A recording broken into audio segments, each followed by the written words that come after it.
you set a plan to run the 800 and you're out too fast or too slow. You're in the lead when you don't want to be. You're out of whack. Yeah. How do you adjust it in, let's say, the second half of the race? Well, that's the beauty about the 800 is that you could sit down and you could say, this is how the race is going to unfold. This is how I want to run my race. And after 200 meters, all of your plans, are totally out the window.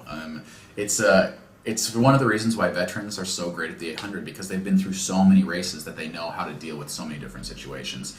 Having come through Idaho and the Division III system, that happened to me so many different times, and I found myself in the front leading when I didn't want to be, or in the back 10 meters off the pace when I wanted to be closer. And you just kind of learn to adapt.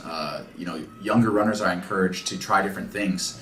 Maybe that one day that you do go out faster than you expect, and you do end up running a 4-second differential, ends up teaching you, way more than if you ran conservative. So young runners and even young pros, I think it's an opportunity to not question it when you're in the race and just be a student of the sport, be a student of your event, and try different things, and then make sure that on your cooldown you take a minute to reflect and look at your splits and say to yourself, did that work? Where can I be better? At my age, when you only get a few really good shots each season, you take all those lessons and you make sure that when you're in that race and an opportunity comes, you take it. If you go back and watch my silver medal performance of the 2013 World Championships, I ended up leading with Dwayne at 400 meters, and everybody shook their head. They're like, what made you do that? You never lead at 400 meters.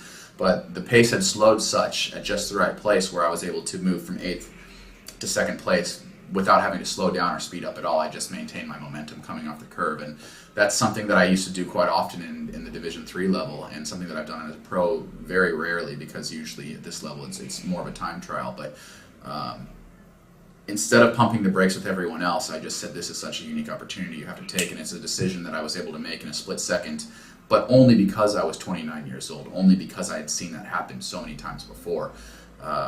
And so I think just I would encourage everybody to understand that the 800 is unpredictable, and that one of the things that makes it, in my opinion, the best event in track and field is it's the fact that it is unpredictable. So make sure you do your diligence and you be a student of the event and understand that those variances are things that you can learn from and exploit ultimately in a race.